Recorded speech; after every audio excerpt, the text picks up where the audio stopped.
Assalamualaikum warahmatullahi wabarakatuh. Bapak PLT SD Negeri Pajagalan 1 Sumenep yang saya hormati, kemudian juga Ibu Bapak yang saya hormati, seluruh Dewan Guru SD Negeri Pajagalan 1. Izinkan saya Fitri Mindasari SPD, JGP, calon guru penggerak angkatan 10 Kabupaten Sumenep dari SD Negeri Pajagalan 1 untuk penyebaran pemahaman budaya positif, diseminasi budaya positif pada modul 1.4.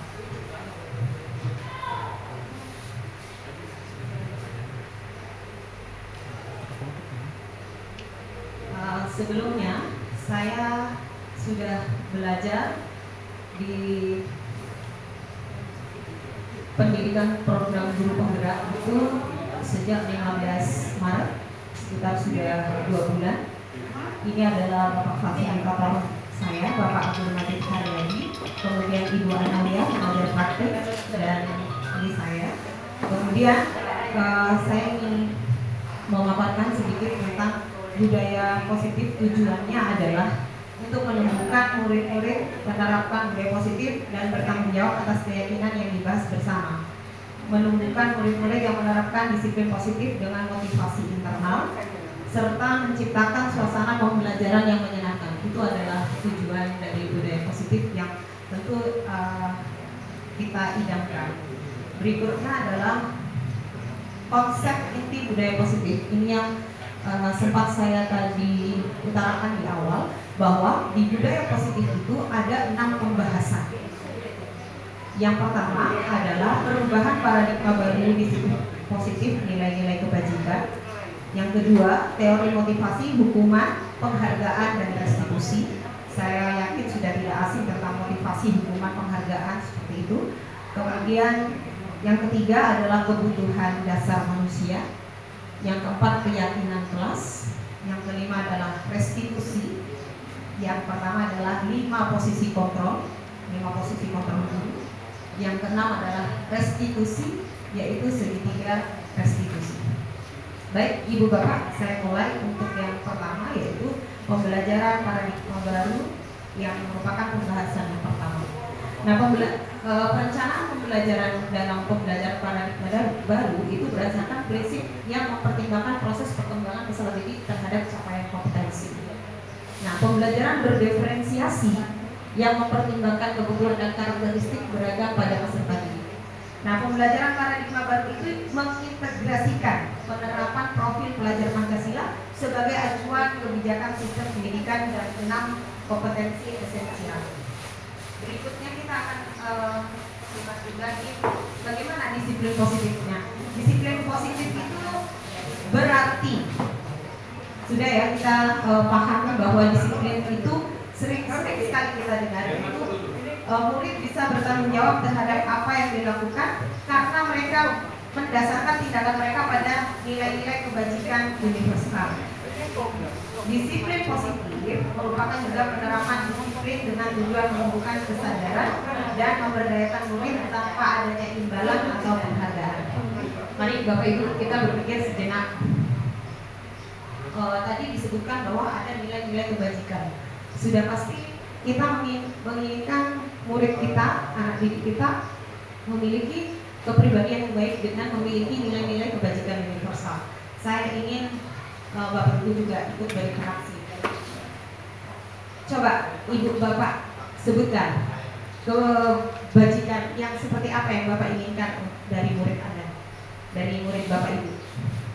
Misalnya sopan, oke. Apa lagi? Disiplin, tentu. Apa lagi? Akhlak yang bermoral. Mungkin apa lagi? Tanggung jawab, pasti, iya. Oke. Kalau secara rinci, saya menginginkan yang secara rinci. Nilai-nilai kebajikan universal apa lagi yang Bapak Ibu inginkan dari murid Bapak Ibu? Sopan santun. Sangat banyak sekali dan pasti ini merupakan sebuah nilai kebajikan, nilai positif yang harus kita tanamkan kepada mereka. Nah, selanjutnya lihat dulu dari beberapa nilai kebajikan yang saya tuliskan di sini. Ini adalah toleransi. Tadi saya menyebutkan tanggung jawab, kemudian keadilan,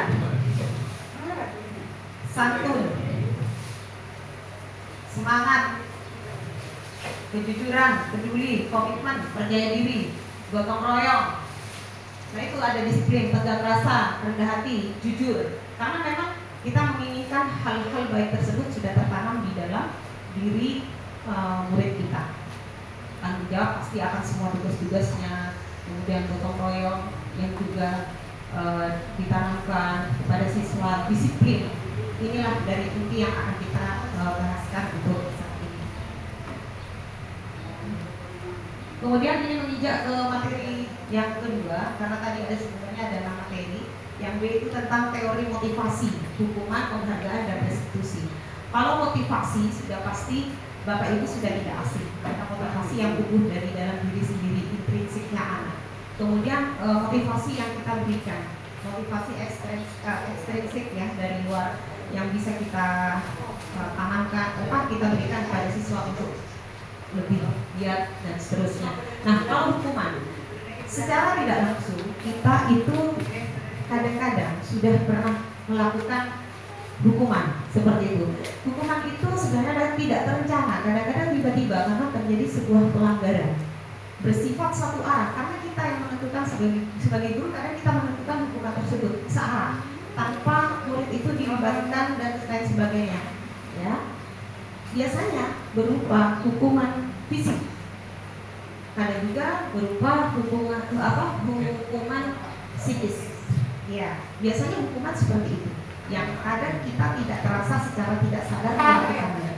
Ya benar ya Bapak Ibu ya, kadang kita nggak sadar seperti itu, tapi maksud kita adalah baik mendisiplinkan siswa. Tapi secara tidak sadar kita melakukan memberikan sebuah hukuman seperti itu. Konsekuensi. Nah, bedanya hukuman dengan konsekuensi. Konsekuensi itu terencana, disepakati sebuah aturannya antara guru dan murid, itu jadi kesepakatan. Jadi kalau misalnya nanti saya melanggar kesepakatan atau keyakinan kelas ini, nanti konsekuensi saya apa? Nah, itu mereka sudah tahu konsekuensinya. Tapi tetap ya, kalau yang namanya konsekuensi itu jelas kita membuat bagaimana siswa itu mengalami tidak nyaman agar sadar akan apa yang sudah dilakukan itu adalah sebuah kesalahan. Nah, sekarang restitusi. Mungkin ini adalah perbendaharaan kata yang baru, atau mungkin sudah Bapak Ibu sudah lebih dulu kenal daripada saya, yaitu tentang restitusi. Restitusi itu adalah proses menciptakan kondisi bagi murid untuk memperbaiki kesalahan. Proses kolaboratif yang mengajarkan murid untuk mencari solusinya sendiri dan belajar bertanggung jawab. Saya tambahkan di situ bagaimana restitusi itu untuk menanamkan tanggung jawab juga kepada murid.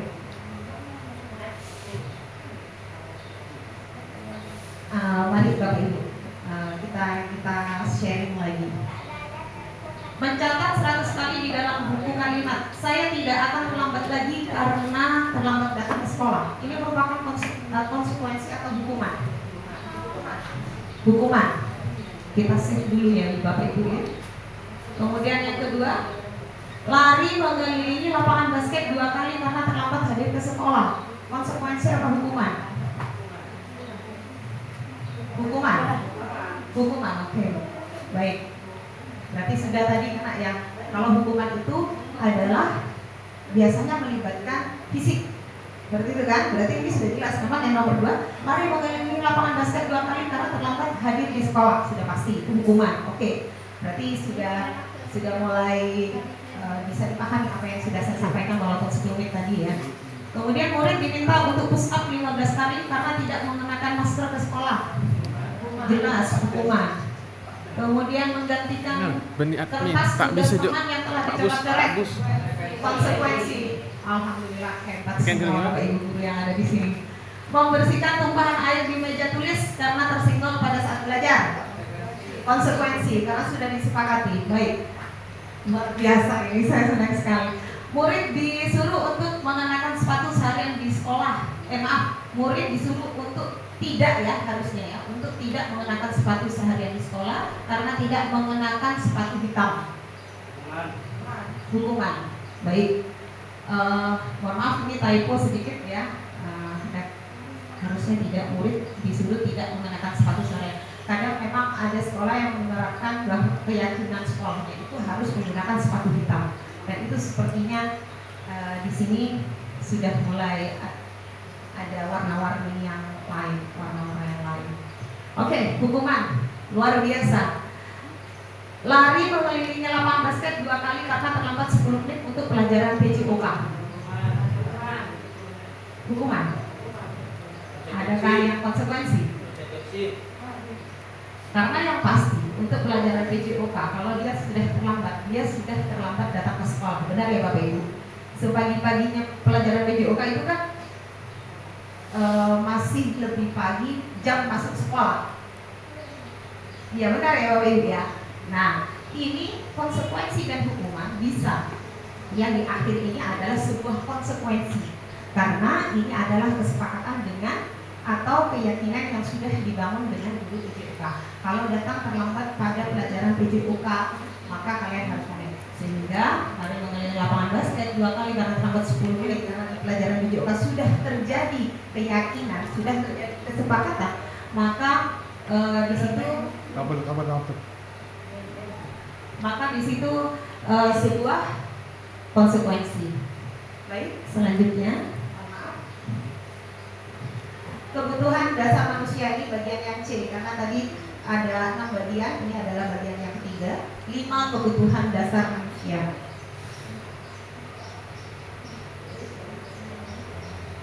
5 kebutuhan dasar manusia itu apa saja Ibu Bapak? Bertahan hidup. Jelas ini adalah kebutuhan fisik. Bertahan hidup itu jelas kita membutuhkan sandang pangan papan, itu gampangnya, yaitu makanan, pakaian, tempat tinggal, keamanan dan kesehatan, serta rasa kasih sayang yang diterima. Itu yang kedua. Kebutuhan yang kedua, 3, 4, dan 5 itu adalah bentuk kebutuhan psikis. Jadi untuk yang pertama, bertahan hidup itu adalah kebutuhan fisik. Rasa diterima, dipedulikan, berbagi, kerjasama itu merupakan kebutuhan kasih sayang dan rasa diterima. Karena kita memang butuh rasa bagaimana kita bisa diterima di komunitas, di tempat kita bekerja dan lain sebagainya. Kemudian penguasaan, harga diri, keinginan untuk dianggap, kemudian rasa untuk ingin memimpin, berprestasi, diakui dan didengar, itu adalah sebuah kebutuhan dasar manusia yang di situ masuk di pengelompokan penguasaan. Serta kebebasan, pasti menginginkan kemerdekaan, menginginkan mandiri, memiliki pilihan, mencoba hal-hal baru, serta mampu mengendalikan arah dirinya. Sedangkan kebutuhan dasar manusia yang kelima yaitu bermain, humor, tertawa. Kalau seperti saya, biasanya Bapak itu memiliki kesenangan masing-masing. Ada yang senang berolahraga, ada yang sukanya koleksi barang antik, ada yang sukanya membuat kerajinan seperti Bu Aimin, saya tahu, dan seterusnya. Nah, ini tadi pembahasannya ya, maaf. Ini tadi kebutuhan dasar manusia itu adalah survival, yaitu kebutuhan yang bersifat fisiologis untuk bertahan hidup. Misalnya kesehatan, rumah, makanan, sandang, pangan, papan tadi ya.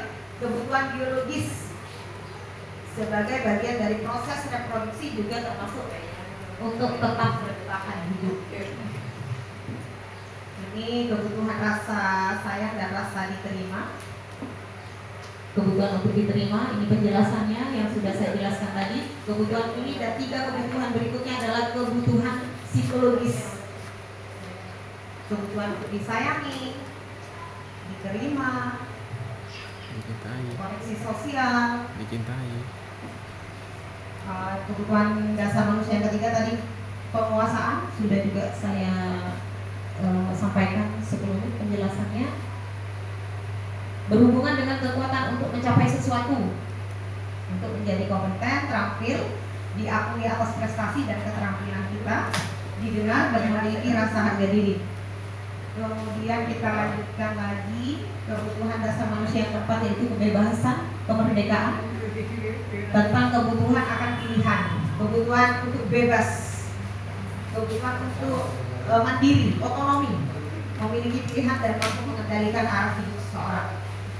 Sama, anak-anak pun murid kita juga memiliki kebutuhan dasar yang sama, karena mereka kan juga manusia. Bagaimana kita memanusiakan manusia, 5 kebutuhan dasar mereka pun juga demikian. Kadang-kadang murid itu kan ingin memiliki kebebasan dalam berekspresi, dalam belajar, dalam bermain, karena kadang mereka memiliki pemikiran saya harus begini, pemikirannya sendiri, karena inilah kodrat manusia yang memiliki kebutuhan dasar untuk kebebasan atau kemerdekaan. Berikutnya kesenangan, kebutuhan untuk merasa senang. Kebutuhan akan kesenangan ini adalah kebutuhan untuk mencari kesenangan, bermain, tertawa. Nah, menurut Bapak William Glasser, nah ini yang menghubungkan kebutuhan kesenangan ini dengan gaya belajar. Jadi itu bisa dikaitkan misalnya anak yang biasanya cenderung lebih pendiam, kemudian anak yang lebih aktif. Ini kan kesenangannya, berdasarkan kesenangannya mereka untuk belajar. Nah, tadi sudah disampaikan keyakinan kelas. Mengapa keyakinan kelas? Kok bukan peraturan kelas? Yuk Bapak Ibu, kita sedikit diskusi lagi. Ada yang bisa menyampaikan keyakinan kelas, kenapa kok bukan peraturan kelas? Kenapa Bu Rizka? Bisa menjelaskan tadi. Kenapa kok keyakinan kelas bukan peraturan kelas? Karena kalau keyakinan kelas itu ada kesepakatan antara guru dan siswa. Ya, bagus sekali, luar biasa Bu ini. Karena iya gimana Pak ini?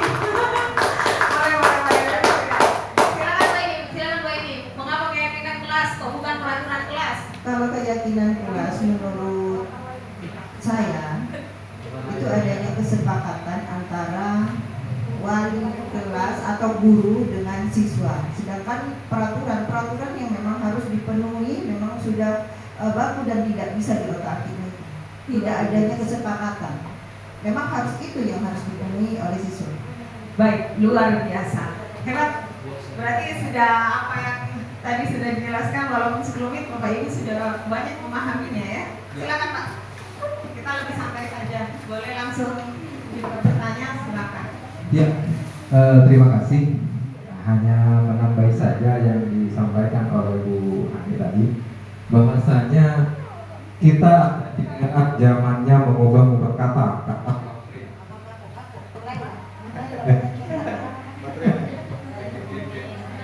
Ya, menurut waktu kemarin kata-kata itu hanya diubah-ubah saja, sama seperti dari dulu kita waktu saya sekolah ulangan, habis itu ganti sekarang yang ngetren asesmen penilaian harian, hanya ganti kata saja, intinya sama. Nah, hanya saja ada hal yang perlu kita tekankan di sini, kalau aturan itu dibuat untuk dipatuhi. Tetapi kalau yang keyakinan berarti itu artinya menumbuhkan rasa sadar di awal dulu. Oh, saya yakin karena ini, nah saya harus melakukan karena Pak sudah yakin, berasal dari lubuk hati yang paling dalam, seret. Itu. Keren, luar biasa. Kalau peraturan menurut saya, aturan itu dibuat sepertinya itu akan ada hal embel-embel pemaksaan. Baik, oke. Terima kasih Pak Adi. Kita lanjut ya. Nih, keyakinan kelas. Sebenarnya keyakinan kelas itu juga kita menimbulkan aturan ya, tapi aturan itu sudah disepakati, sudah dilakukan komunikasi sebelumnya. Seperti yang tadi sudah disampaikan bahwa keyakinan kelas itu sebelumnya sudah didiskusikan terlebih dahulu. Jadi Bu Aini tadi sudah benar bahwa kalau keyakinan kelas tadi itu kata Bu Aini yang sudah disampaikan Bu Aini, keyakinan kelas itu sudah melalui sebuah kesepakatan antara guru dan murid. Sedangkan aturan itu biasanya bersifat hanya satu arah, seperti itu. Saya lanjutkan ya. Iya boleh. Ini terlalu ini ya tentang keyakinan. Keyakinan itu, ya, keyakinan itu lebih kepada sebuah hati. Ya. Artinya keyakinan itu tidak perlu disepakati. Ya kan?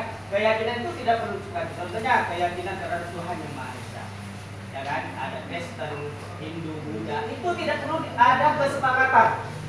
Peraturan itu perlu kesepakatan. Makanya kalau peraturan itu perlu diubah, bisa diubah. Namun keyakinan itu tidak bisa diubah. Karena Sebentar, terima kasih Bapak Ipung ya. Sebelumnya kan kita belum saya lanjutkan. Pak Ipung tadi ada space yang belum tersampaikan ya. Oke, sudah. Saya paham. Oke.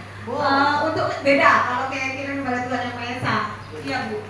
Saya dulu apa buatin dulu? saya dulu lah. Keyakinan itu dari hati. Iya, kesadaran gitu. Benar. Tidak Kalau perlu kesadaran, Tidak iya. perlu disepakati. Nah, kalau kesadaran, kita itu melakukan sesuatu karena kita sudah sadar kalau merupakan tanggung jawab kita. Jadi kita melakukannya dengan yakin, ya yakin dan keyakinan itu akan muncul dengan adanya kesadaran dan kebiasaan. Sedangkan kalau peraturan itu sifatnya memaksa Iya. dan Oke. harus. Jadi begini. Kalau yakin itu sadar sendiri. Kita berbicara di awal tentang budaya positif. Budaya positif itu lahir dari disiplin positif. Disiplin positif ini berawal harus kita memberikan sebuah keyakinan permainan kata berubah begini dari aturan. Mohon maaf ya, tadi apa yang disampaikan Pak Adi beda. Kalau peraturan itu mengikat. Kalau di situ tadi keyakinan tidak perlu disepakati, mohon maaf, harus disepakati Pak. Karena apa? Karena nanti ini adalah imbasnya seperti yang disampaikan saya, memunculkan peraturan keyakinan kelas, mengubah peraturan tersebut dan kalimat yang lebih positif. Artinya itu keyakinan, bukan aturan. Jadi aturan tadi yang sudah disampaikan bahwa dilarang, kemudian bisa kadang-kadang berkalimat negatif. Namanya kita berbudaya positif. Jadi harus menggunakan kalimat yang positif. Sebentar, ya. Kemudian untuk budaya positif ini, budaya positif dari disiplin positif masing-masing murid. Disiplin positif itu harus menumbuhkan kesadaran. Kesadaran itu berawal dari sebuah keyakinan yang sudah ditumbuhkan dan disepakati. Jadi misalnya ya, dilarang membuang sampah sembarangan di kelas. Itu aturan Pak.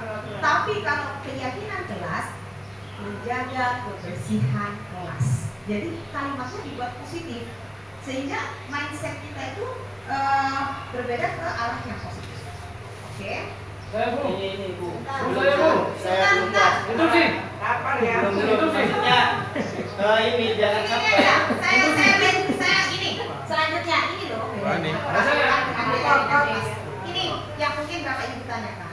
Peraturan kelas, Saya kemudian nggak ada tahu. keyakinan kelasnya. Misalnya selalu mengembalikan buku ke tempatnya. Ini merupakan sebuah aturan. Tapi keyakinan kelasnya itu adalah sebuah tanggung jawab. Jadi memunculkan kesadaran diri pada siswa itu untuk memunculkan rasa apa? Tanggung jawabnya. Dilarang mengganggu orang lain. Dilarang mengganggu orang lain. Dilarang mengganggu orang lain. Itu peraturannya. Tapi kalau di keyakinan kelas kita untuk kalimatnya menjadi positif untuk menimbulkan disiplin positifnya itu dari kata menghormati orang lain. Oke. Nah, berikutnya hadir di sekolah 15 menit sebelum pembelajaran dimulai. Itu bisa juga masuk ke komitmen. Bagaimana menumbuhkan komitmen agar siswa itu memiliki disiplin positif. Tumbuh seperti itu. Kemudian dilarang melakukan kekerasan. Berarti di situ juga selain untuk keselamatan diri sendiri, keselamatan orang lain juga bagaimana kita menghargai dan menghormati orang lain. Nah, sebentar. Sampai selesai dulu ini. Bergantian atau menunggu giliran. Nah, ini menunggu giliran. Kadang-kadang kita juga kan nggak sabar, seperti itu ya. Di sini dari keyakinan kelasnya itu masuk di fase menghormati orang lain. Mohon maaf, ini karena materinya berikutnya. Nah, ini yang keyakinan kelas yang ada di kelas apa ini saya yang sudah saya lakukan. Ini adalah kalau tadi disampaikan bahwa keyakinan kelas itu tanda tangan, diusulkan, kemudian disepakati. Kalau di kelas rendah, kalau tadi sempat disebut bahwa kalau di kelas rendah seperti apa? Karena di kelas rendah itu kan masih belum bisa tanda tangan. Nah, saya melakukannya yang di sebelah meja titik itu adalah keyakinan kelas dengan menggunakan cap 5 jari. Itu adalah keyakinan kelas kami. Sudah tidak Ya, ada tidak terjejak. kelasnya. Kenapa? Karena itu setiap tahun harus berubah. Karena kebetulan ini sudah mau kenaikan kelas, jadi anak-anak sudah mulai Melepas. ya, juga sudah mulai pesan. Sebenarnya harus dibuat permanen selama 1 tahun. Itu kami melakukan untuk kelas 5 menggunakan 5 jari yang digunting untuk menyatakan sepakat, untuk menyatakan oke dengan ini kita yakin bahwa ini aturannya. Pada saat jam pelajaran berlangsung, kemudian menjaga kebersihan kelas, menaati peraturan kelas. Saya sampaikan lagi di sini posisi kontrol. Bagian yang kelima dari budaya positif yang harus dikembangkan itu adalah restitusi tentang 5 posisi kontrol. 5 posisi kontrol guru biasanya kita sebagai penghukum, pembuat rasa bersalah, sebagai imam, sebagai pemantau, dan sebagai manajer. Nah, kalau kita sebagai penghukum itu seperti apa? Dan ini saya sampaikan dulu miskonsepsi tentang kontrol. Guru kadang-kadang merasa bisa mengontrol muridnya. Ya, ada ilusi juga bahwa semua penguatan positif, efektif, dan bermanfaat. Kadang ada seperti itu. Kadang-kadang bahwa guru juga di sini ada ilusi bahwa kritik dan membuat rasa bersalah mampu menguatkan karakter. Seperti apa nanti ada penjelasannya, ini akan saya jelaskan nanti. Ini miskonsepsinya untuk mengontrol murid. Pada dasarnya kita tidak dapat memaksa murid untuk berbuat sesuatu jikalau murid tersebut memilih untuk tidak melakukannya. Walaupun tampaknya guru sedang mengontrol perilaku murid, hal demikian juga terjadi karena murid sedang mengizinkannya dikontrol. Saat itu bentuk kontrol guru menjadi kebutuhan dasar yang dipilih murid tersebut. Teori kontrol menyatakan bahwa semua perilaku memiliki tujuan, bahkan terhadap perilaku yang tidak disukai. Ibu bapak, saya mau menyampaikan ini seperti ini. Saya menggenggam sesuatu di tangan saya. Ini adalah masa depan saya. Kemudian saya sodorkan kepada bapak ibu. Maaf, untuk dibuka. Dibuka, Bu. Misalkan dibuka. Tidak bisa. Ini sama. Ya, dianalogikan seperti ini. Saya siswa, ibu guru, sama. Ini adalah posisi kontrol. Ketika bapak ibu merasa sudah bisa kontrol murid, buka tangannya. Jika murid tersebut berusaha dan mau untuk dikontrol, maka dibuka. Tapi kadang perubahan timbul dari dalam diri murid tersebut. Jadi kalau misalnya dia membiarkan untuk dikontrol, maka dia akan tetap membuka. Seperti itu. Jadi kadang-kadang kita, saya bisa mengontrol murid saya, tapi belum tentu. Kadang mereka hanya merasa mau dikontrol saya. Jadi tetap semua itu ada dari dalam diri murid tersebut. Kita guru ya rasa kontrolnya, kalau dia mau, pasti akan membukanya. Tapi itu tetap. Ini miskonsepsi tentang kontrol lagi, tentang penguatan positif efektif yang bermanfaat. Berupa misalnya dibujuk, dibuka dengan kuat, nggak bisa, dibujuk, ternyata dia mau. Ya kan? Dibujuk, ayo nak dibuka, misalnya. Ayo nak kita belajar, ayo kita nulis dan sebagainya. Akhirnya dia mau. Itu kan timbul dari dalam diri dengan menggunakan sebuah salah satu penguatan positif atau merupakan bujukan yang dalam jangka tertentu kemungkinan murid tersebut akan menyadarinya. Nah, kadang-kadang kan ada yang menolak bujukan tersebut, kadang-kadang juga ya bagaimana, tergantung kita bagaimana memberikan penguatan positif. Kita berbicara tentang disiplin positif agar memberikan budaya positif di sekolah. Ini asumsi bahwa kritik membuat orang merasa bersalah dapat menguatkan karakter. Kadang-kadang kita kan gitu ya. Kita skip lagi, kita lanjutkan. Ilusi bahwa orang dewasa memiliki hak memaksa. Banyak orang dewasa yang percaya bahwa mereka memiliki tanggung jawab untuk membuat murid-murid berbuat hal-hal tertentu. Kadang kita ya tidak secara sadar memaksa. Ayo dikerjakan. Bahkan memaksanya itu juga sambil senyumnya diam. Itu yang membuat anak-anak itu akhirnya kurang manut gitu ya. Ini di sini.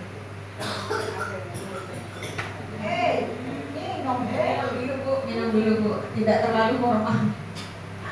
Nah, ini Ibu Bapak, ini tadi 5 posisi kontrol sebagai penghukum. Kita guru. Nah, ini kita sudah masuk ke restitusi, yaitu sebagai restitusi ya, muatan poin pembelajarannya kelima, yaitu tentang posisi kontrol. 5 posisi kontrol guru itu sebagai penghukum. Contohnya kan kadang kita sering ini mengatakan patuhi aturan saya atau kadang-kadang awas. Nah itu kita posisi kontrolnya kepada siswa itu masih sebagai penghukum. Kamu sudah salah. Karena kita juga pasti selalu yang terakhir selesai. Nah, hasilnya apa kalau kita melakukan hal-hal demikian? Memberikan kalimat-kalimat ungkapan yang seperti itu.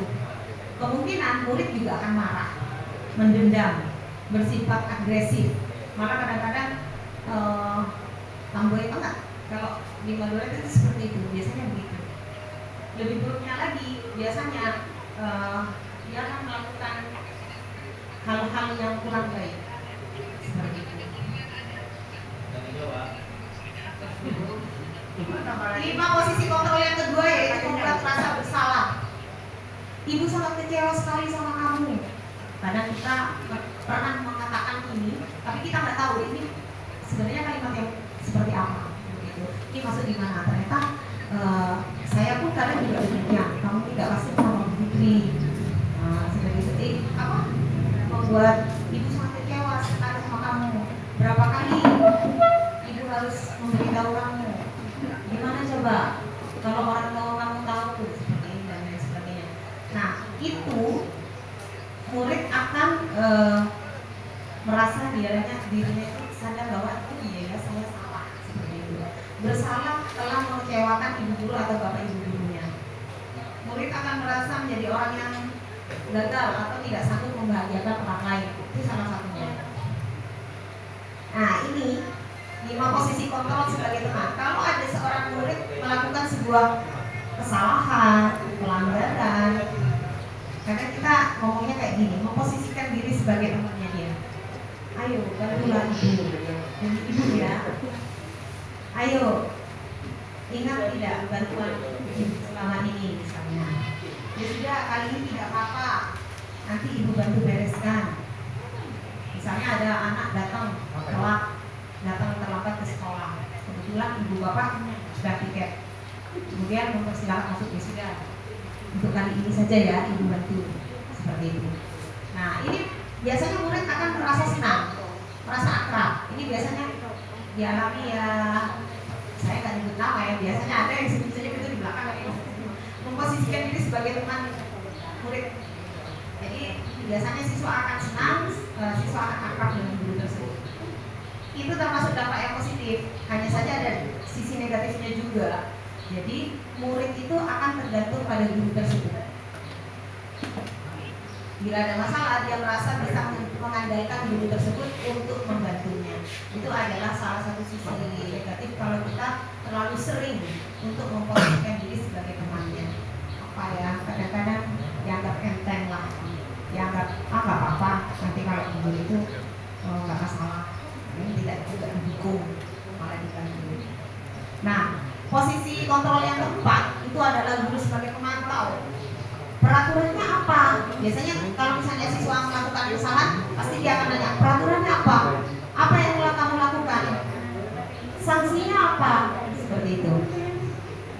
Nah, kalau murid sudah memahami konsekuensi yang harus dijalankan telah melanggar sesuatu yang salah di aturan sekolah, maka di situ pasti siswanya juga akan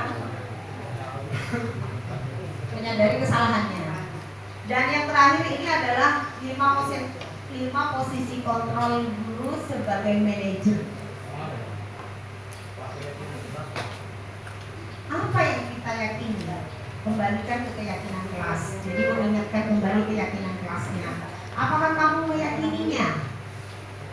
Jika kamu meyakininya, apakah kamu bersedia memperbaikinya? Nah, fokus pada murid, bukan untuk membahagiakan guru atau orang tua. Murid sudah mengetahui adanya suatu masalah, sesuatu perlu terjadi. Nah, kalau sudah gurunya itu memposisikan diri sebagai pemantau, sebagai teman, membuat rasa bersalah. Nah, di situ yang akhir ini adalah sebagai memposisikan diri sebagai manajer. Dari kelima posisi kontrol itu tadi, dari 5 posisi kontrol guru, Bapak Ibu lebih sering menggunakan 5 posisi kontrol yang mana? Apakah sebagai penghukum, sebagai teman, pembuat rasa bersalah, pemantau, atau manajer? Selama ini dijalani semua, oke. Ya. Dari kelima posisi itu saya jujur bingung. Ya, sebentar. Artinya tadi disampaikan bahwa murid adalah sebagai dewa. Itu di otak saya itu sangat menolak sekali ketika dewa adalah sebuah murid. Dewa? Iya, tadi disampaikan itu. Jadi kan murid sebagai dewa. Disampaikan di materi pertama. Oh, atau bahkan Oke. disampaikan Oke. menghamba kepada murid. Oke. Ini seakan-akan menjatuhkan posisi guru. Berbeda sekali, bahkan kenapa kemudian orang Cina itu mati? Karena ada cerita kerasakti. Di sana di mana itu cerita kerasakti, Sun Gokong itu punya guru yang lemah sekali. Tapi karena seorang guru tidak pernah menghamba kepada Sun Gokong, bahwa Sun Gokong itu selalu bingung. Kenapa tidak maju sampai sekarang? Jangan sampai dengan adanya murid menghamba kepada murid, maka ini menjadi profesi guru menjadi sangat penting. Itu yang pertama. Terus perlu juga usia 7 sampai 12 tahun itu seperti apa menangannya. Oke, sudah itu saja ya Bapak. Terima kasih. Di modul 1.1 pada pembelajaran PGP program guru penggerak sudah diajarkan tentang filosofi pembelajaran Ki Hajar Dewantara. Di situ disebutkan bahwa posisi guru menghamba kepada murid bukan berarti menghamba selayaknya kita menghamba kepada Tuhan, tidak. Tetapi di situ adalah memberikan pelayanan terbaik kepada murid. Bukan dalam artian kita sebagai pembantu, bukan sebagai kita harus selalu melayani seluruh kebutuhan siswa dengan baik dan seterusnya. Karena tidak mungkin kita bisa melayani semua keinginan dan kemauan oleh siswa itu ya. Nah, dalam pembelajaran filosofi KHD di modul 1.1 sudah dijelaskan bahwa menghamba pada murid itu adalah memberikan pelayanan terbaik kepada murid. Bahasanya, iya. Jangan sampai Sebentar. ketika itu diterima, ditangkap oleh orang tua dan itu tidak tersampaikan, maka Ya. murid guru yang disalahkan ketika ada Ini sudah saya sampaikan Bapak, berarti ada pemahaman yang terpotong di sebelumnya. Seperti itu. Nah, kita lanjutkan. Terima kasih ya Bapak Ibu, tetap semangat, Pancasila Merdeka. Es breaking dulu boleh. Sebelumnya, es breakingnya apa ya Bapak Ibu? Es krim. Oh boleh, tepuk semangat. Tepuk mixu. Ngat. Ngat. Nah, sekarang ditangkap Bapak Ibu. Dang. Yang lagi ngetren itu. Dung. Dung. Ngandung. Ding. Semangat. Ya Bapak Ibu, oke. Terima kasih terima kasih. Bapak Ibu, terima kasih. Kita juga harus mengubah ini ya paradigma stimulus dari respon dari kontrol. Mungkin kita bisa skip ya. Modul 1.5 itu apa sih? Modul 1.5 itu yang ada Pak. Yang ada itu modul 1.1 filosofi KHD. Nah, itu Ya, pertanyaannya. iya, sebentar. Tadi disampaikan beberapa kali saya belajar modul itu, tapi kami di sini nggak tahu ya. Sebentar Bapak, saya sudah menyampaikan di pendampingan di review di pendampingan di review Bapak. Iya. Ya, herannya itu menurut saya kurang adil pemerintah yang sekarang. Kenapa? Iya, kenapa hanya CGP yang diajari padahal kurikulum 2013 semuanya gurunya diundang? Artinya Mohon saya maaf. tidak Mohon sepakat dengan penghamba kemurid. Sebentar. Kalaupun memang materi CGP ini, makanya ada CGP, kita melakukan sebuah diseminasi. Sudah biasa. Ya, Bapak Ibu, ya semangat untuk mengikuti program guru penggerak karena guru penggeraknya juga melakukan diseminasi. Kita juga memberikan pemahaman, menginduksi guru-guru yang lain. Kita melakukan diseminasi, melakukan aksi nyata. Jadi kita tidak hanya diam menerima saja, tapi juga bagaimana melakukan penyebaran. Iya. Ya. Yang dikritisi juga Kemudian, bahasanya. iya. Iya. Kemudian beberapa filosofi KHD itu sudah ada di PNN Bapak Ibu. Bapak Ibu bahkan sudah memiliki sertifikatnya kan? Oh, sampai sekarang ada. Ya. Oke, Bapak Ibu, untuk lebih dalam mengetahui apa itu filosofi KHD, boleh kita ya sediakan waktu untuk modul kita berikutnya. PNM kita bisa lihat tadi modul filosofi KHD itu seperti apa, kurikulum merdeka itu seperti apa. Sekalian nanti langsung kerjakan aksi nyata dan lain sebagainya agar kita mampu bisa. Termasuk juga apa yang saya sampaikan disiplin positif ini juga sudah ada di PNM, sebagian penjelasannya di situ ada. Dan di sini ada loh guru yang sudah keluar sertifikatnya untuk budaya positif itu. Amin. Ibu Titi Arwanisi.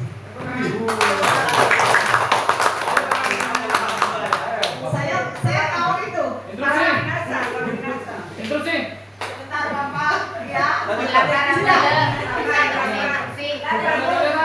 Sebentar, ini adalah poin terakhir. Poin terakhir ya.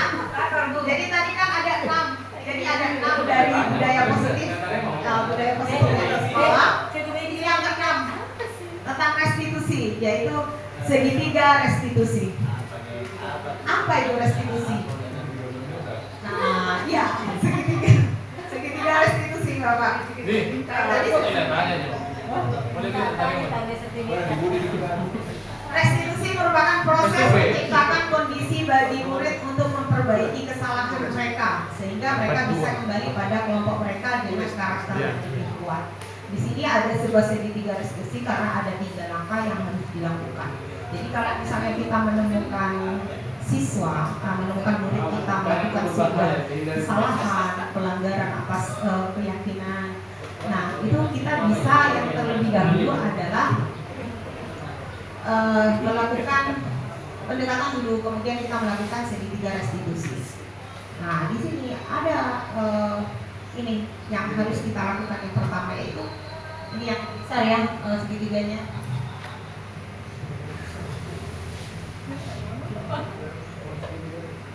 Yang pertama dilakukan adalah menstabilkan identitas. Nah, setiap orang pasti pernah melakukan kesalahan, pasti. Tidak menutup kemungkinan juga murid kita. Kamu bukan satu-satunya yang pernah melakukan ini. Mungkin kita akan memberikan penguatan hal yang seperti itu, agar murid itu dia akan lebih lebih terbuka nantinya untuk validasi tindakan yang salah. Kamu tentu punya alasan mengapa melakukan hal itu. Adakah cara yang lebih efektif untuk mendapatkan apa yang kamu butuhkan itu? Tadi kadang-kadang siswa itu melakukan sebuah tindakan pelanggaran atau kesalahan itu berdasarkan kesenangannya karena kebutuhan manusia yang tadi itu seperti itu. Kemudian yang terakhir, kalau kita sudah validasi tindakan yang salah, kita menanyakan keyakinan. Kira-kira keyakinan yang mana yang kamu tidak penuhi? Kalau keyakinan jelas, kemudian ini menstabilkan identitas. Menstabilkan identitas itu membuat salah itu wajar, tapi tidak ada manusia yang sempurna. Nanti mungkin Bapak Ibu juga bisa praktek restitusi di kelas. jika menemukan sebuah permasalahan, kesalahan, tidak harus kita itu langsung bertindak sebagai penghukum, tidak harus kita langsung bertindak sebagai pembuat rasa bersalah, kemudian dan seterusnya. Tapi bagaimana nanti kita bisa merestitusi siswa? Artinya apa yang kesalahan yang mereka perbuat itu tidak langsung kita berikan liability ataupun hukuman dan seterusnya. Yang pertama kita harus menstabilkan identitas dulu. Nanti saya berikan contoh bagaimana saya melakukan restitusi di kelas. Ini teorinya dulu ya Bapak Ibu. Berdasarkan prinsip membuat kesalahan adalah bagian dari proses pembelajaran. Tentu lebih baik kita melakukan sesuatu hal, anak-anak itu yang kalau menjawab salah, ya oke, lebih baik daripada tidak mengerjakan seperti itu. Tapi pasti mereka memiliki sebuah alasan. Nah itu sudah validasi tindakan yang salah. Apa yang menjadi alasan kuat kamu untuk melakukan hal itu? Berdasarkan prinsip setiap perilaku berupaya memenuhi suatu kebutuhan tertentu.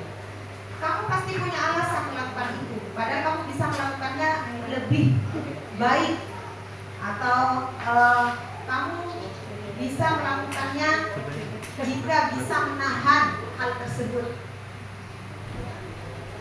Selanjutnya, segitiga restitusi itu yang terakhir langkahnya adalah menanyakan keyakinan. Berdasarkan prinsip teori kontrol bahwa pada dasarnya kita termotivasi secara intens. Artinya apa keyakinan kelas kita? Jadi kita tanyakan ke siswa, kita tanyakan ke mendagri pada poin yang mana, pada poin keyakinan yang mana yang tidak kamu patuhi, yang kamu langgar dan seterusnya. Kamu menjadi seperti apa? Itu salah satu dari pertanyaan yang kita tanyakan pada step ketiga, yaitu menanyakan keyakinan. Nah, ini praktek restitusinya. Ada yang ingin praktek restitusi dulu sebelum saya mau putarkan video yang sudah saya buat bersama siswa? Ya. Baik. Keyakinan.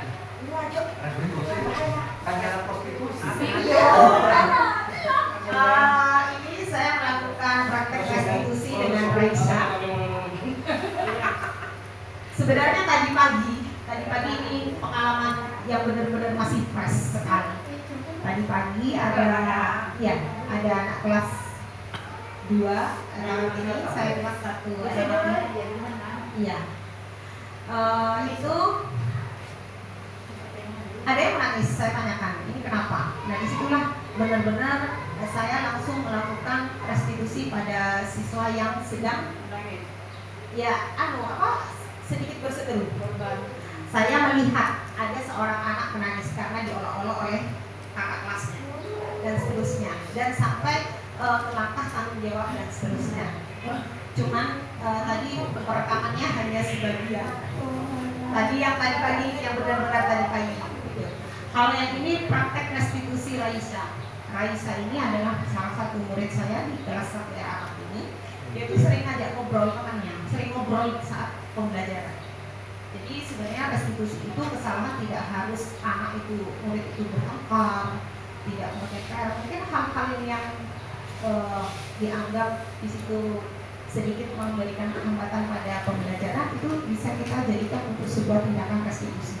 Jadi Raisa itu sering ngobrol dan bahkan ngajak ngobrol temennya di kelas. Saya panggil lagi ya, kemudian saya tanyakan Raisa, kita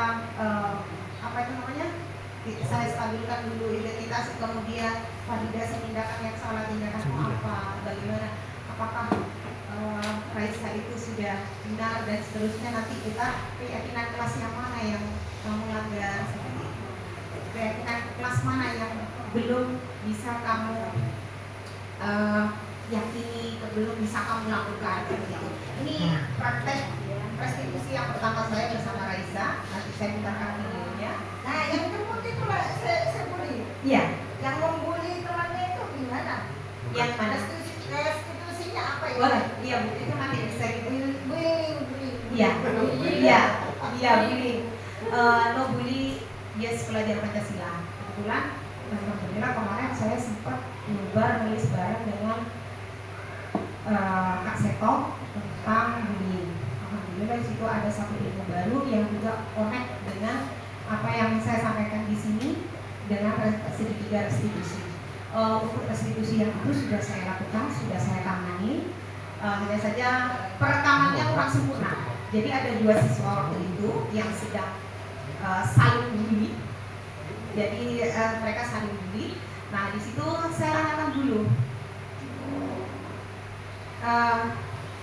Stabilize identity, menstabilkan identitas. Ini siapa? Oh ini sama-sama G nya awalnya, jadi saya nggak sebut nama dulu. Ini yang perempuan G, yang laki-laki G, sama-sama G. Jadi distabilkan dulu identitasnya. Oke, sudah selesai. Kemudian validasi tindakan yang salah. Coba kenapa kok sampai temannya itu seperti itu? Oh nggak apa-apa dia duluan dan seterusnya, biasa bahasa anak-anak seperti itu. Tapi tetap kita bersikap sebagai anak seperti itu. Kemudian si yang anak laki itu juga katanya dia juga merasa senang kalau temennya itu kayak apa ya, kayak sewot gitu ya, merupakan sebuah kepuasan. Jadi itu salah satu kebutuhan dasar manusia, kesenangan, usil gitu. Oh ternyata karena usil, bukan karena ingin mengolok-olok atau untuk menjatuhkan. Oh ternyata ada banyak alasan yang sebenarnya kita tidak tahu. Kalau digali lagi gitu seperti itu. Kemudian ini keyakinan keras yang mana yang kamu langgar? Oh menghormati orang lain. Jadi kamu tidak menghormati orang lain ya karena mereka saling bully. Ya terima kasih, itu yang kejadian kemarin ya Ibu ya, yang hari Kamisnya kamu. Terima kasih banyak. Terus ini kebetulan ini yang saya dokumentasikan praktek restitusi pada Izzy. Ini video saya bicara ya. Ini praktek restitusinya.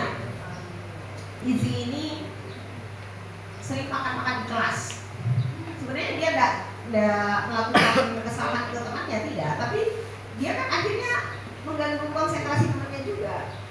Imbasnya dia suka makan sedikit, dibuang sembarangan. Nah disitulah ketika temannya pulang, saya panggil, kemudian stabilisasi identity. Kemudian saya tampilkan dulu identitasnya. Lalu tindakan yang salah kamu apa? Oh iya Bu, saya makan di kelas. Apakah kamu tidak bisa menahan? Kenapa kok makan di kelas? Kenapa kok makan di kelas? Saya lapar Bu. Kamu nggak bisa menahan sampai jam istirahat. Seperti itu.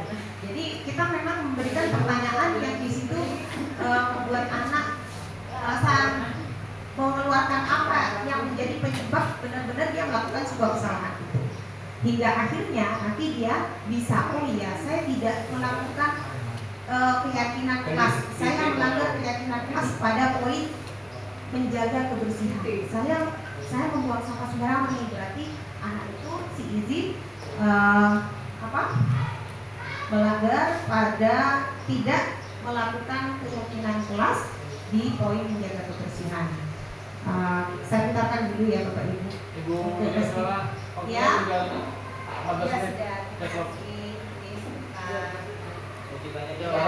sudah. Saya putarkan dulu untuk video yang sudah saya lakukan restitusi.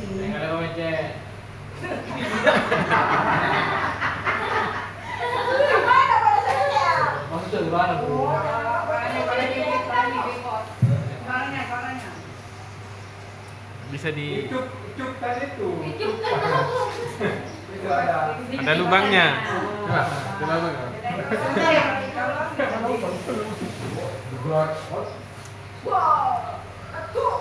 Menyala.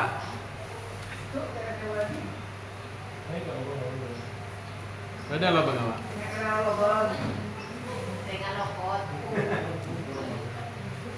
Lubang sih ada.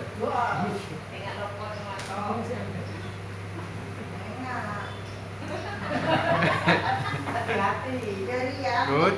jadi ya karena kebenaran kabur.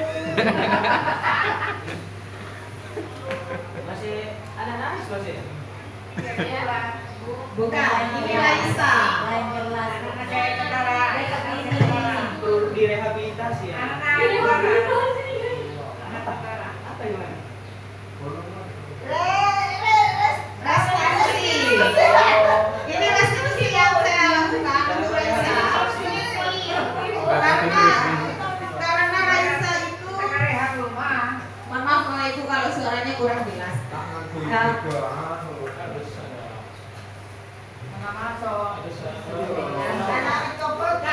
ini apa memang restitusi ya? Enggak, memang ini harus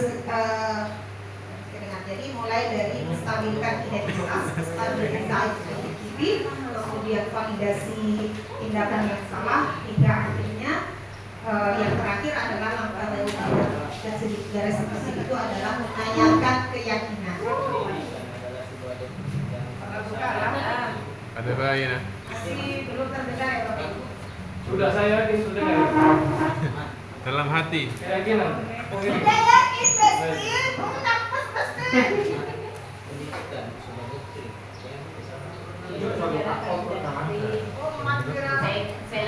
Kira kagrut ya free kan. Iya teknologi yang masuk aku. Di selama masuk.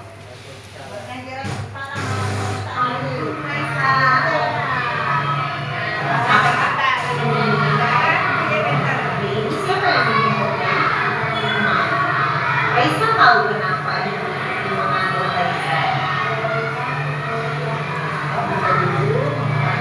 Karena Raisa sering ngobrol dan mengajak temannya ngobrol di kelas di saat jam pelajaran ya apakah itu benar iya apakah sesuai dengan di kelas. Sekarang keyakinan kelas apa yang belum bisa terpenuhi? Kesekat itu. Belum bisa berada di kelas. Raisa menahan diri. Memangnya Raisa kenapa kok sedang menjadi ngobrol? Oke, ibu yakin Raisa bisa ngobrol hingga Raisa akan belajar gaya-gaya pembelajarannya, tapi jangan ya, Raisa akan hebat sekali kalau Raisa mampu mengalahkan untuk belajar programnya saat ini. Raisa yakin akan berharap dia baik. Nanti kalau Raisa ini bisa begitu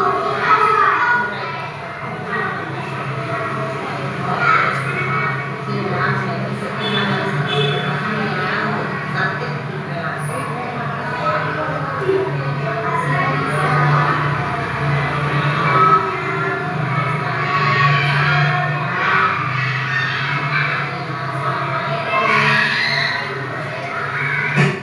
Assalamualaikum Izi.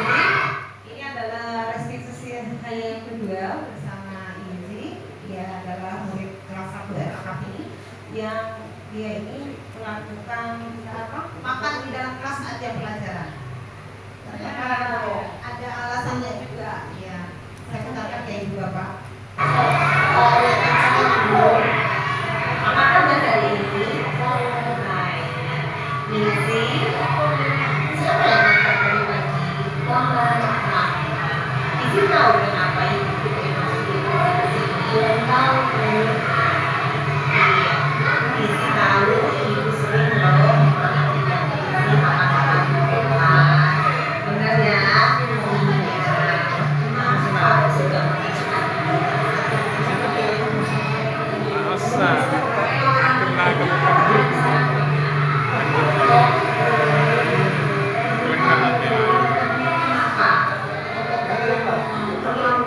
Emangnya kenapa kok harus kita buru-buru?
Iya, terima kasih. Mohon maaf memang agak bising itu karena antusiasme dari kelas yang lain juga sambil ini apa itu namanya apa ya ini apa siswa dari kelas yang lain itu juga kepo, kalau bahasa sekarangnya itu kepo.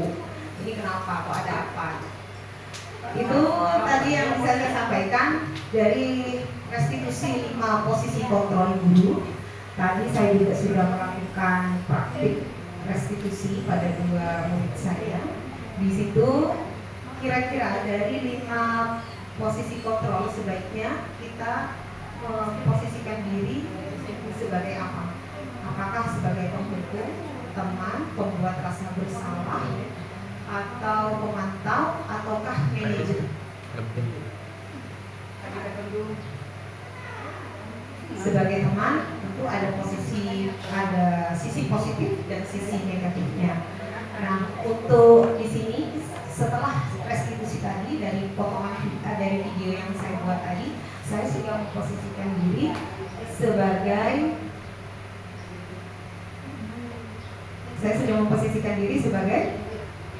manajer. Baik, luar biasa baik.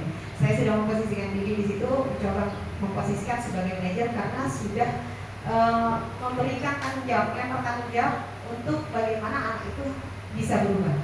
Kapan kira-kira kita bisa berubah? Keyakinan kelas yang itu yang kamu lakukan, kira-kira kamu bisa patuhi kapan? Besok. Oh, berarti mulai besok nanti sudah harus berubah. Dan saya harap Bapak Ibu juga bisa memposisikan diri pada murid itu di posisi manajer. Ya, satu pertanyaan dari Pak Ipung. Ya, assalamualaikum warahmatullahi wabarakatuh. Waalaikumsalam warahmatullahi wabarakatuh. Karena saya beragama Islam, Ya. ada sebuah ilmu yang saya dapatkan dari Sayyidina Ali. Ya, menantu Muhammad ya, beliau adalah murid tercerdas, bahkan diriwayatkan 1/3 ilmu di dunia dimiliki oleh Sayyidina Ali. Beliau apakah masih relevan sampai sekarang? Di dalam perkembangan manusia itu dibagi setiap 7 tahun. 0 sampai 7 tahun itu adalah posisikan anak sebagai raja. 7 sampai 14 tahun posisikan anak sebagai tahanan. Itu usia SD. 14 tahun sampai 21 tahun posisikan anak itu sebagai partner, sebagai teman. 21 sampai berapa? Pokoknya dilibatkan dulu ya. 28 itu posisikan anak sebagai diberi kebebasan. Apakah masih relevan dengan menghabakan sebagai kepada murid atau ada keyakinan? Posisi 7 sampai 14 tahun kalau kita di usia SD itu di usia SD apakah relevan sebagai tahanan? Saya tahu bukan aturan ya, ajaran agama itu sesuai dengan perkembangan zaman. Jangan kemudian zaman yang agama disesuaikan dengan zaman, tapi zaman yang menyesuaikan dengan agama. Baik, terima kasih. Kalau saya boleh menjawab sangat relevan. Kenapa? Karena mohon maaf, satu yang pertama ketika kemarin kita sana yang mengikuti program guru penggerak di modul 1.1 bagaimana filosofi pembelajaran KHD, filosofi KHD itu menyebutkan bahwa kita mendidik murid itu sesuai dengan kodratnya dan kodrat zamannya. Ini pemikiran KHD yang sudah sebelumnya, jauh sebelum saat ini itu masih bisa kita pakai untuk sekarang. Apalagi yang sudah diutarakan tadi, kita mendidik anak itu sesuai kodratnya. Oh, anak usia segini, ini usianya masih sukanya bermain. Oh, anak segini, kita harus menyesuaikan di mana anak itu dalam fase pertumbuhan wiraga, wirasa, wiramanya. Ada tabelnya. Ya, dari mana? Dari sisi sampai 0 sampai 8. Oke, good. Itu memang sudah sangat relevan. Nanti kita lebih bahas lagi next di pertemuan berikutnya. Saya juga ingin menyampaikan bahwa kemarin alhamdulillah saya ikut di transisi PAUD ke SD di Surabaya. Di situ ada namanya kementerian. Kenapa? Di situ bahwa sampai dengan fase A. Fase A itu masih pendidikan anak usia PAUD ya. Di anak itu sampai 8 tahun. Itu masih fase A mereka itu anak-anak. Jadi memang harus membuat bagaimana pembelajaran itu yang menyenangkan. Saya katakan itu sangat relevan. Mari kita bahas untuk pertemuan berikutnya. Jadi catatan ini kebingungan saya juga kalau disampaikan ke guru dosennya. Usia 7 sampai 14 itu adalah masa tahanan. Di mana itu tentunya yang namanya tahanan banyak aturan-aturan yang sekarang itu diubah aturan itu menjadi sebuah keyakinan. Nah, itu seperti apa? Baik. Aktualisasinya. Keyakinan itu dikembalikan kepada disiplin positif. Disiplin positif itu akan menunjukkan sebuah budaya positif. Nah, ketika dari usia SD yang 7 sampai 14 itu menurut Bapak gitu ya, tentu perlakuannya itu berbeda. Ada tabelnya, hanya saja ada di sini saya tidak secara itu ada tabel wiraga, wirasa, wirama. Di mana siswa itu kalau di usia ini dia masih yang kecil ini ya, kita di fase A. Ini dia masih berada pada fase dia bertumbuh dulu. Nah, nanti kalau sudah di fase dewasa, di fase remaja, itu kan sudah pola pikirnya sudah berubah. Nanti kita share lagi untuk pembahasan tersebut. Saya ucapkan terima kasih atas pertanyaannya. Restitusi apa yang Pertanyaan berikutnya, silakan Mbak ini. restitusi apa yang paling manjur untuk menangani Alif? Saya sampaikan terima kasih ya Bu. Nah, seperti ya, boleh saya jawab sedikit aja dulu sedikit karena di sekolah kita ada ABK, anak berkebutuhan khusus itu masuk anak berkebutuhan khusus ya. Nah di situ anak berkebutuhan khusus itu bukan hanya anak yang kekurangan, tidak, bukan yang cacat saja, tidak. Iya, seperti itu. Nanti penanganannya karena ini adalah kasus yang langka juga untuk bagaimana restitusinya. Pasti kita mengikuti alur segitiga restitusinya, validasi identitas apa? Kita stabilisasi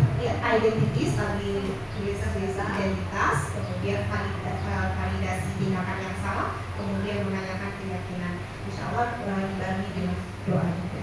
Baik, Ibu Bapak, saya sampaikan terima kasih tadi pemaparan saya tentang diseminasi saya tentang budaya positif modul 1.4 yang saya telah pelajari di pendidikan guru penggerak.